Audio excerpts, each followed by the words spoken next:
So, hello guys, welcome to my channel. So, ngayon ipapakita ko sa inyo kung paano ako nag-trade. Ta-trade personally gamit lang ang support and resistance, okay? So, unang-una is gamitin muna natin to as an example yung past trade ko. So, unang-una delete muna natin na.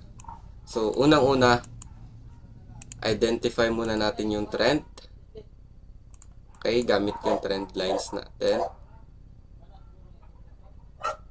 Okay, ganun. So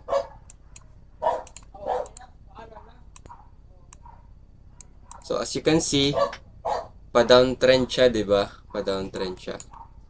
Makikita nyo rin yan sa market structure natin. And then, like,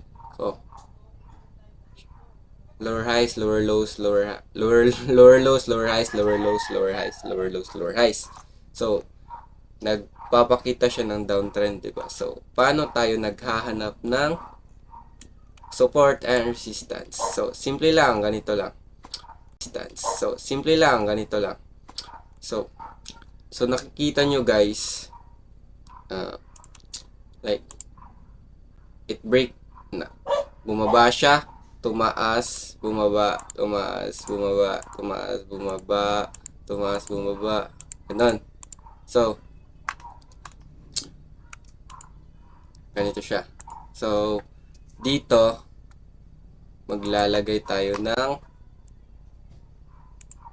candlestick,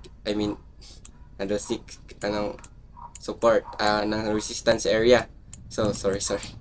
So, dapat guys, dito sa may wick siya or sa candle na yan nakalagay yung support or resistance area natin. Okay?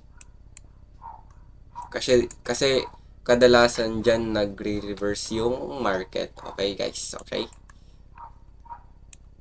So, same goes sa paghahanap ng support area. Sa wick pa rin tayo guys, dito sa candlestick wicks na yan. Yan, diba? Okay. Ganun lang kasimple. If 'di ba may rule sa support and resistance na kagaya nito, it breaks our support and retest, bam, baba, and then retested it again, bumaba, and then boom, baba ulit, right? So boom, retested ulit, boom, boom, boom, boom, retested ulit, then bumaba, 'di ba? Ganun lang guys. Ganun lang kasimple. So, ayan. Ang nakaganda sa support and resistance, pwede ka mag-trade sideways. Pero, dito, na pa-downtrend siya, magte-trade lang tayo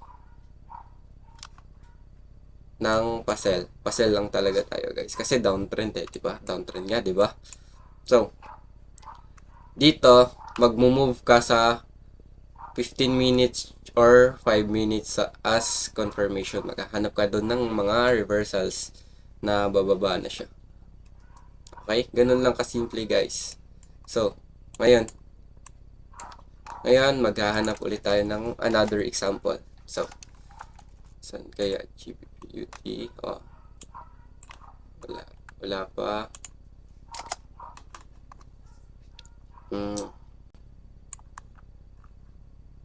Eto guys, yung past trades ko.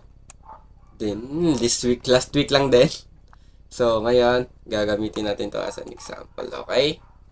So, here.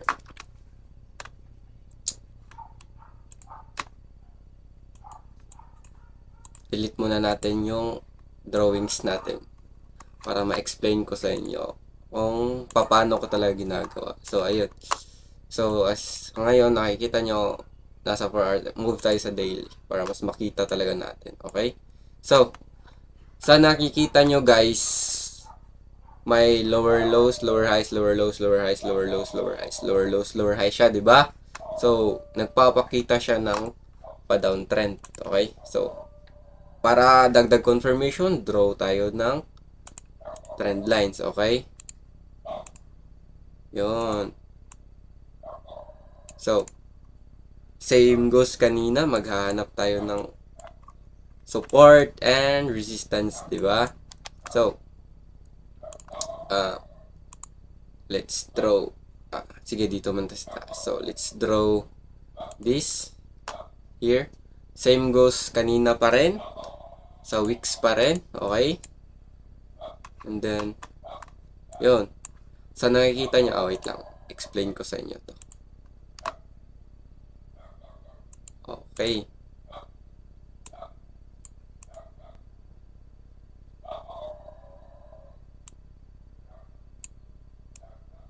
So, sa nakikita nyo guys, di ba?